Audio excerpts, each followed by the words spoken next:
اسلام کے بعد سب سے جو بڑی نعمت ہے وہ عقیدہ توحید ہے۔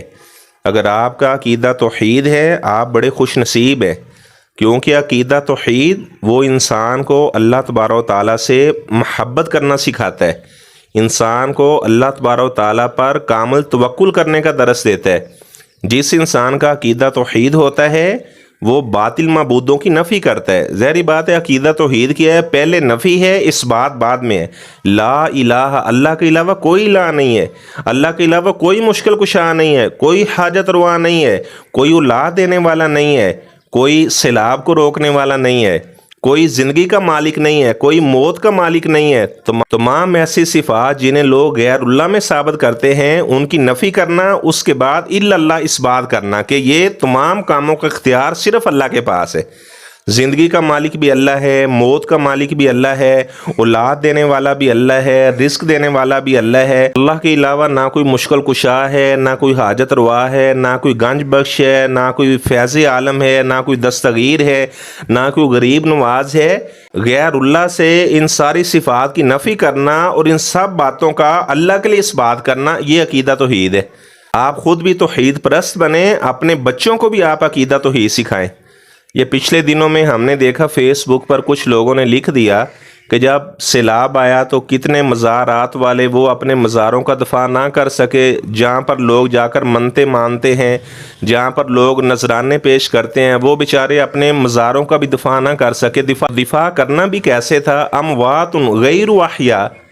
اللہ تعالیٰ فرماتے ہیں کہ جنہیں یہ لوگ مدد کے لیے پکارتے ہیں، جن کو لوگ مشکل کشا حاجت روا مانتے ہیں اور جا کر نذرانے پیش کرتے ہیں، وہ تو بیچارے اموات مردہ ہیں غیر احیاء، وہ کون سے زندہ ہیں؟ اور ظاہری بات ہے زندہ اور مردہ برابر نہیں ہوتا۔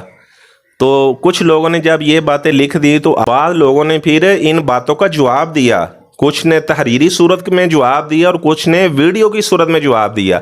انہوں نے کہا دیکھو جی، مساجد اللہ کے گھر ہے، تو اللہ تعالیٰ کے گھروں مساجد میں بھی تو پانی آ جاتا ہے، تو اللہ تعالیٰ اپنے گھر کی حفاظت نہیں کر سکتا؟ تو اس انداز سے انہوں نے جواب دیا۔ آپ اندازہ لگائیں قرآن کی آیت سورۃ بقرہ کہ یحبونہم کحب اللہ، کہ یہ لوگ تو ان مردوں سے ایسے محبت کرتے ہیں جیسے اللہ سے محبت کی جاتی ہے۔ تو جو ایمان والے ہیں والذین آمنوا اشد حبا للہ، وہ ساری کی ساری اپنی محبت صرف اللہ سے کرتے ہیں۔ تو انہوں نے آگے سے جواب میں کیا کہا کہ اللہ تعالیٰ اپنے گھر مساجد کو نہ بچا سکا، ہم مستی اللہ تعالیٰ کے گھر ہیں تو اللہ تعالیٰ اپنے گھروں کی حفاظت نہ کر سکا۔ حالانکہ عقیدہ شرح طحاویہ میں لکھا ہے، فرماتے ہیں کہ اگر کوئی بندہ مخلوق کو خالق کے ساتھ تشبیہ دیتا ہے کہ مخلوق کے ساتھ ایسے ہو گیا تو خالق بھی تو ایسے نہ کر سکا، تو وہ فرماتے ہیں کہ اسے تجدید ایمان، دوبارہ اسے کلمہ پڑھنا چاہیے کہ بڑی اللہ تعالیٰ کی گستاخی اور توہین کر دی ہے کہ اس نے مخلوق کو خالق کے ساتھ تشبیہ دے دی ہے، مخلوق کو خالق کے ساتھ ملا دیا ہے، جبکہ قرآن مجید میں واضح موجود ہے لا یسأل عما یفعل وہم یسألون، اللہ تعالیٰ جو کرتا ہے اس میں اللہ تعالیٰ کی کوئی نہ کوئی حکمت ہوتی ہے۔ اللہ سے سوال نہیں کیا جاتا کہ آپ اپنے گھر کو کیوں نہیں بچا سکے، یہ اللہ تعالیٰ سے ہم سوال نہیں کر سکتے۔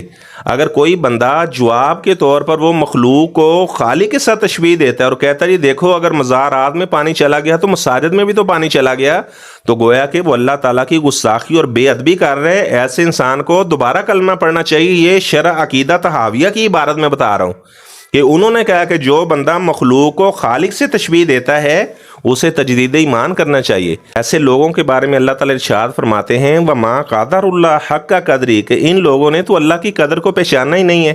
ایسے لوگوں نے تو گویا کہ اللہ کی قدر کی ہی نہیں ہے، اللہ تعالیٰ کی ساری صفات اللہ کی مخلوق میں ڈال دی۔ بعض لوگ کہتے ہیں کلمہ گو تو شرک کر ہی نہیں سکتا، تو بھائی سورہ یوسف کی 106 نمبر آیت پڑھیں وَمَا يُؤْمِنُ أَكْثَرُهُمْ بِاللَّهِ إِلَّا وَهُمْ مُشْرِكُونَ، فرمایا کہ اکثر لوگ وہ ایمان بھی اللہ پر لے کر آتے ہیں اس کے باوجود بھی اللہ کی ذات اور صفات میں شرک کرتے ہیں۔ تو اللہ تبارک و تعالیٰ ہمیں توحید کو سمجھنے کی، اور جس طرح انبیاء نے توحید کا درس دیا، شرک کی نحوست سے آگاہ کیا، اللہ تبارک و تعالیٰ ساری زندگی ہمیں توحید کے جتنے تقاضے ہیں اللہ تعالیٰ پورے کرنے کی توفیق عطا فرمائے، اور جن باتوں میں بھی شرک پایا جاتا ہے اللہ تبارک و تعالیٰ ہمیں شرکیہ تمام باتوں سے بچنے کی توفیق عطا فرمائے۔ اور ظاہری بات ہے جہاں پر شرک ہوتا ہے وہاں پہ عقل نہیں ہوتی، اور جہاں پر عقل ہوتی ہے وہاں پہ شرک نہیں ہوتا۔ یہ پچھلے دنوں ایک مردود کا بیان سنا، وہ کہہ رہا تھا کہ آپ کے قرآن پڑھنے میں وہ لذت نہیں ہے جتنی ہمارے بابے کی ڈولکیوں کے اندر لذت اور مزہ ہے۔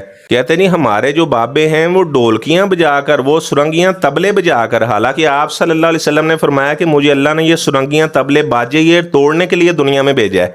وہ کہتا نہیں ہمارے جو بزرگ ہیں وہ سرنگیاں ڈول باجے بجا کر لوگوں کو مومن بنا رہے ہیں۔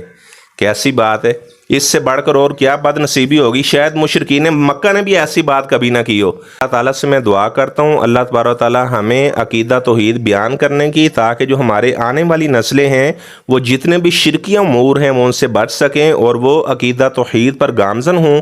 اللہ تبارک و تعالیٰ ہمیں توفیق عطا فرمائے۔ وآخر دعوانا ان الحمد للہ رب العالمین۔